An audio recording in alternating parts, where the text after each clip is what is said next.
Good morning all, my name is Michelle Noon. As a subject matter expert in chronic disease, with emphasis to the escalation of obesity within our community,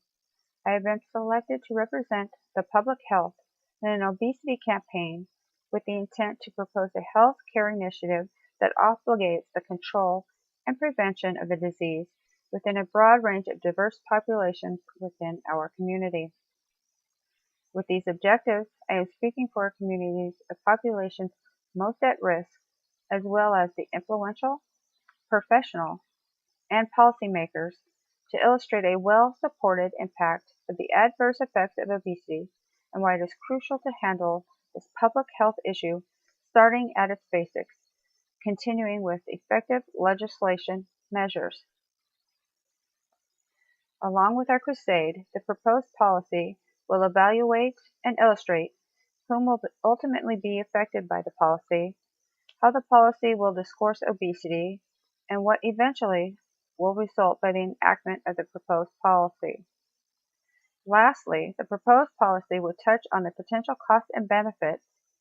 effectual risks to public health should the policy not be endorsed versus endorsement, and how the policy will affect the at-risk. Despite policy measures on obesity, such as federal mandates on fast food distribution, state government enactments implementing nutritional and physical systems, and local governments executing regulations that govern the number and the locations of fast food chains, the collaboration of federal, state, and local governments employing improvement efforts in local school environments that obligate food vendors that are established in schools to vend snacks that meet a more active approach involving influential people, medical professionals, and effectual policy contributors is a necessity.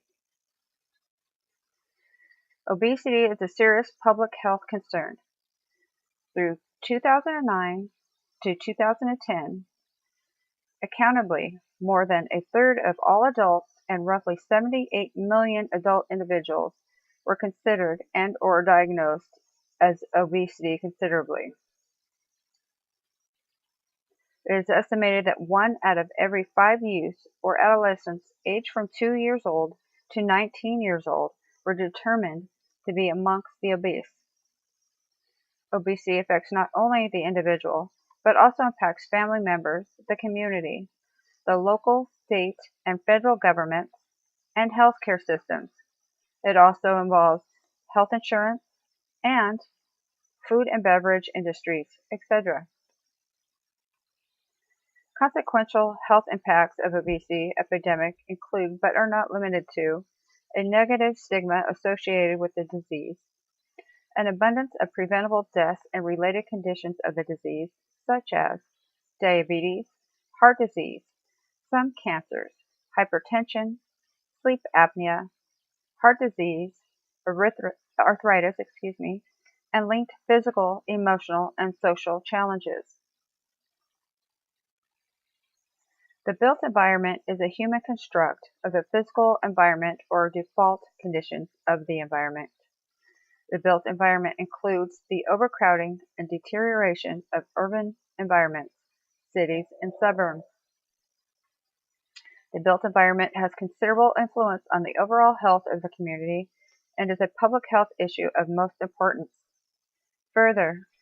the impact of the built environment as a determinant of obesity is the outcome effect of the physical components of where populations live and work, such as one's home, the streets, open areas, and substructures. These factors affect an individual's amount and desire of physical activity,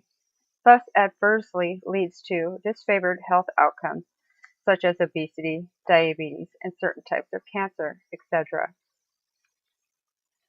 In light of overweight and obesity of epidemic proportions of both adult and adolescent diversities within our community,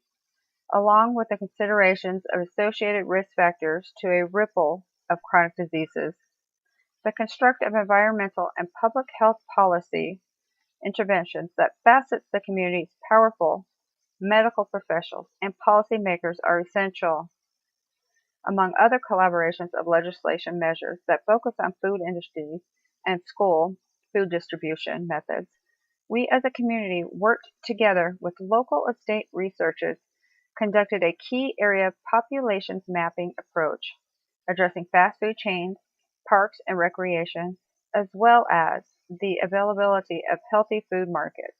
We then established a census with the Board of Health and plotted specific data collection that focused on the ethnicities, genders, and both young and old age groups of communities from local medical professionals. As a result of these scientific measures, and as a speaker of the community, we proposed a public health mandate on specific fast food allocated locations,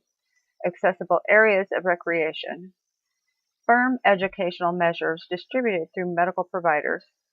and strict policies that allow persons of various diversities to have free or at no cost transportation, as well as be low-cost community-sourced gyms and/or diet treatments.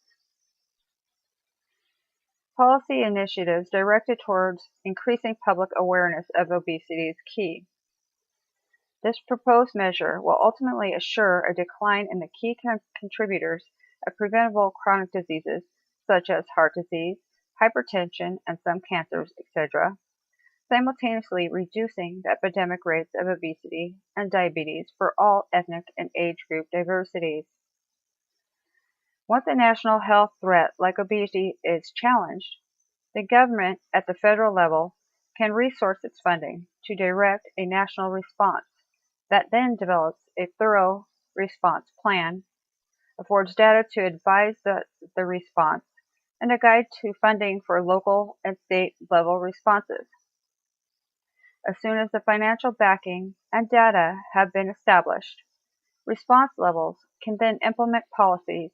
that contribute to our policy that eventually festers obesity within our community. Research suggests that enthusiasts of competitive food policies commonly allow changes that abate a bill in order to counteract opposition, and which will ultimately attain stakeholder buy-in. In this vulnerable time of campaign and political elections, corporate and industrial contributors to various election statuses may possibly influence current health policies or propose